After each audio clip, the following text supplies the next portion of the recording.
4 दिवसांपूर्वी मी माननीय महादेव जानकर यांना पुतण्या म्हणून खुलं पत्र लिहिलं होतं।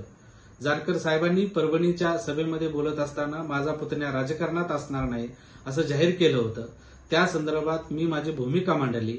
मला त्यांची भूमिका अमान्य आहे। मला राजकारण करायचं आहे आणि प्रसंगी मी माढा लोकसभा मतदारसंघातही उभा राहू शकतो असं मी मत मांडलं होतं। या संदर्भात आज मी थोडंसं अधिक स्पष्टीकरण करत आहे। गेल्या 30 वर्षांपासून जानकर साहेबांचा कुटुंबाशी सुसंवाद नाही, तरीही कुटुंबातील प्रत्येक सदस्य जानकर साहेबांना साथ देण्याचा प्रयत्न करतो। 2014च्या निवडणुकीवेळी माढा मतदारसंघात जानकर साहेब तयारी करत असताना त्यांच्या विरोधात षडयंत्र झाले। धनगर समाजातील 2 स्वयंघोषित नेत्यांनी विरोधी लोकांना सहाय्य केलं। ते कटकारस्थान हाणून पाडण्यासाठी मी लोकसभा निवडणुकीत उडी घेतली। त्या संदर्भानं प्रचार प्रसार केला।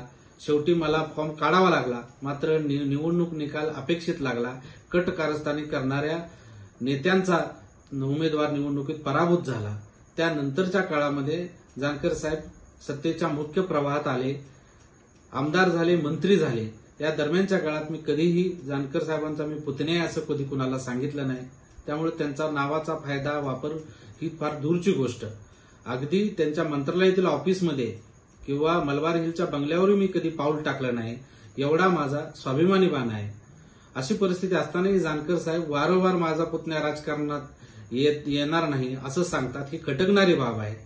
ह्या सगळ्या बदलत्या राजकीय परिस्थितीमध्ये आम्हाला आता याचा गंभीरपणे आम्ही विचार करत आहोत।